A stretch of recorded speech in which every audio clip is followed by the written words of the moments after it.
Well, the graphics are certainly a huge step up, and there's an outfield. We're off to a good start already. Given that the Intellivision controllers have 2 action buttons, the player currently at bat has a dedicated bunt button in addition to a regular swing. This doubles your batting options and therefore adds more strategy to that portion of the game, so that's kinda cool.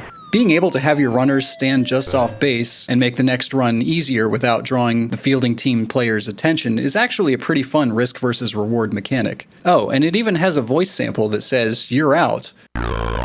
Sure, it's super compressed and hard to understand, but that was a really big deal back in the day. And unfortunately, those are really the only positives I can think of. The problem is once again with the outfield, though here it's the complete opposite of home run. Instead of having an outfield that's so basic that it doesn't even exist, MLB complicates the entire thing to a ridiculous degree.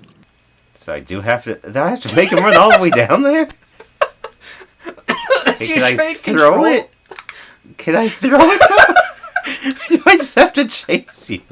This is the overlay for MLB. What's important here is that each number on the keypad corresponds with a player on the field. You can take control of any of these players at any time by pressing their key. Once a player has the ball, pressing a key makes them throw to the newly selected player. Makes sense so far, right? Well, now imagine trying to do that while watching the screen to see which player you need to switch to next in order to stop the runners.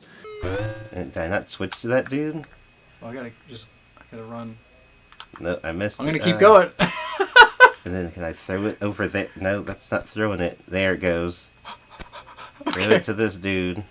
See, that's already one of the problems. It's like you have to keep looking down at your controller and figure, like, what you're doing. What? Yeah, I was like, yeah, that's so you gotta keep looking down. And because you have to manually reset everything, it feels less video gamey in a way. Yeah. But I don't know if that's a good thing. I'm like, 9, it's 2, it's 9, like you gotta, okay, where do I need to throw it? So, by the time you see which direction the ball was hit, find the closest player on screen to get it, look down at the controller to find out which number that player corresponds with, press the key, move the player over to where the ball landed, because you have almost no hope of catching the ball before it lands, see where the runners are, decide where you want to throw the ball to, look back down at the controller to see which key you need to press for that player, and press it. The runner or runners have already taken multiple bases.